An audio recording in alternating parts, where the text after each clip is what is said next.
जय श्री राधे कृष्णा। प्यारे साथियों, गीता केवल एक ग्रंथ नहीं बल्कि जीवन का प्रकाश है। हर श्लोक हमें न सिर्फ धर्म का मार्ग दिखाता है बल्कि हमारे हृदय और मन को भी आलोकित करता है। दिव्या राम विचार के इस श्रृंखला में हम गीता के हर श्लोक को समझने और अपने जीवन से जोड़ने का प्रयास कर रहे हैं। तो आइए आरंभ करते हैं इस दिव्य यात्रा को श्री कृष्ण की कृपा और गीता के अमृत वचनों के साथ।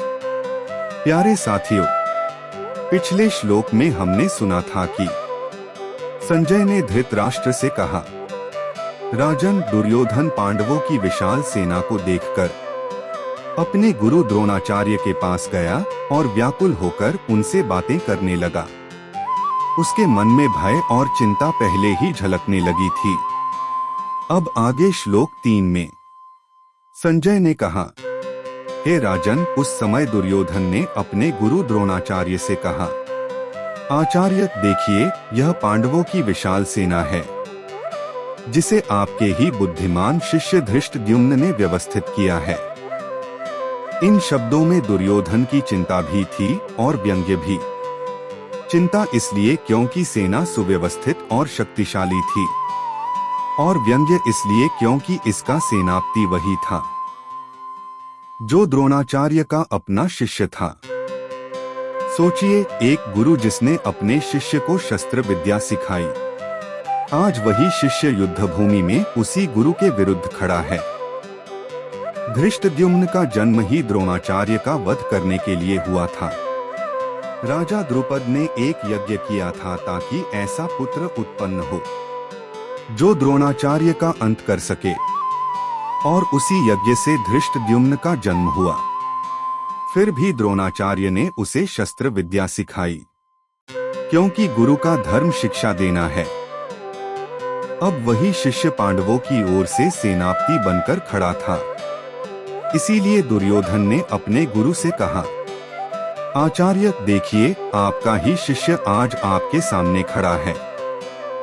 यह दृश्य हमें यह सिखाता है कि कभी कभी हमारे अपने ही धर्म की रक्षा के लिए हमारे विरुद्ध खड़े हो जाते हैं, और ऐसे समय में हमें यह देखना चाहिए कि कहीं हम अधर्म की ओर तो नहीं बढ़ रहे हैं। आज भी यही होता है।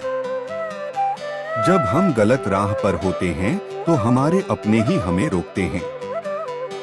पहले हमें लगता है कि वे हमारे विरोधी हैं, लेकिन वास्तव में वे हमें सही दिशा दिखा रहे होते हैं।